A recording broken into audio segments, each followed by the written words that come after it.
வரும் ஆகஸ்ட் 12 ஆடி மாதம் 27ஆம் தேதி புதன்கிழமை அன்று ஆடி அமாவாசை. இதுவரைக்கும் அமாவாசை தினங்களில் முன்னோர்களுக்கு வழிபாடு செய்யாதவர்கள் இந்த ஆடி அமாவாசை தினங்களிலாவது அவர்களை நினைத்து வழிபாடு செய்யணும்.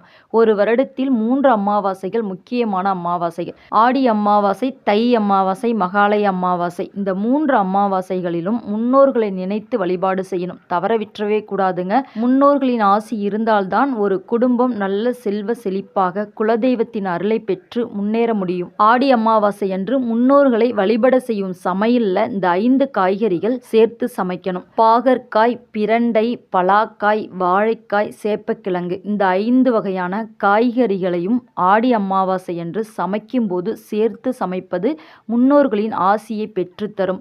6 வகையான சுவைகளுடன் சேர்த்து சமைக்கும் போது கசப்பு, புளிப்பு, கார்ப்பு, துவர்ப்பு, உவர்ப்பு இப்படி சேர்த்து சமைக்கும் போது முன்னோர்கள் மனம் மகிழ்ந்து அவங்க சந்ததியினருக்கு வாழ்க்கையில வெற்றி பெற உறுதுணையாக இருப்பார்கள் என்பது நம்பிக்கை. இந்த 5 காய்கறிகள்ல உங்களுக்கு எந்த வகையில சேர்த்து சமைத்து சாப்பிட முடியுமோ அந்த வகையில 3 வகையான காய்களை மட்டுமாவது ஆடி அமாவாசை தினங்கள்ல சமையல்ல சேர்த்து கொண்டோம் அப்படின்னா முன்னோர்களின் ஆசி பரிபூரணமாக கிடைக்கும் என்பது நம்பிக்கை.